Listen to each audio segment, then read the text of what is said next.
Hook my DEAR.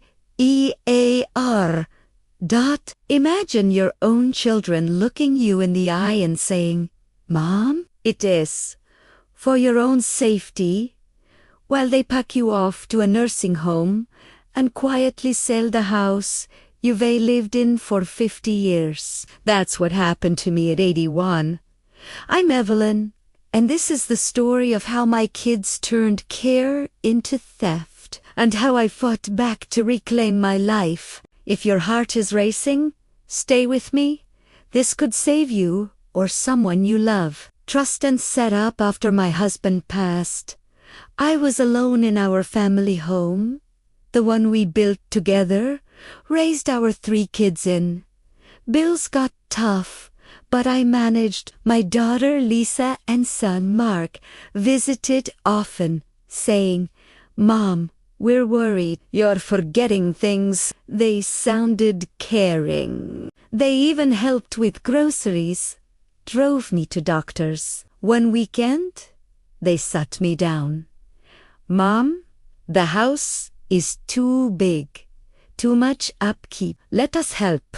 We'll get guardianship so we can handle everything." The lawyer they brought said it was temporary protection. Primera trusted them, they're my babies. I signed. I thought it was love. The slow betrayal at first. Small changes.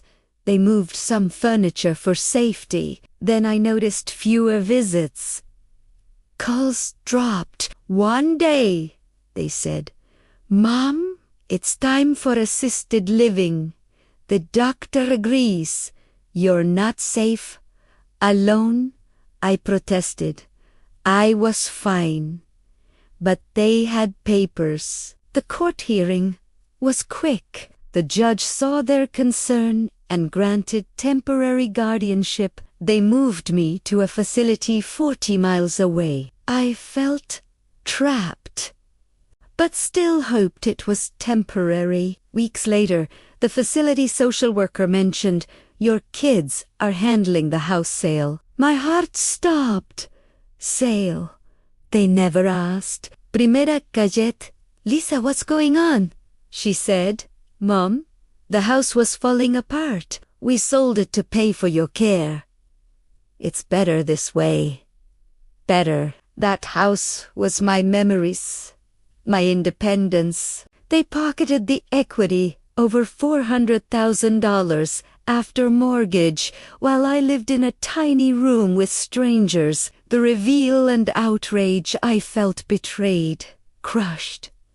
But I refused to stay silent. I confided in a kind nurse who connected me with Adult Protective Services. They investigated. Turns out, my kids used the guardianship to list the house without my consent, claiming I was incapacitated. The realtor later admitted they rushed the sale. When confronted in court, Lisa said, "We did it for her own good. She couldn't manage anymore." The judge wasn't impressed. Evidence showed I was sharp, just, isolated. I revoked the guardianship, sued for undue influence, and got a settlement enough to buy a small condo near my niece. Fight back and hope. At 82 now, I'm free. I changed my will. No one gets anything without earning trust. I share this because too many grannies suffer quietly. If you're worried about a loved one, act early. Prevention tips. 1. Never sign guardianship. POA. Without your own lawyer. Get a second opinion. 2. Set up bank alerts and review statements monthly. Yourself. 3.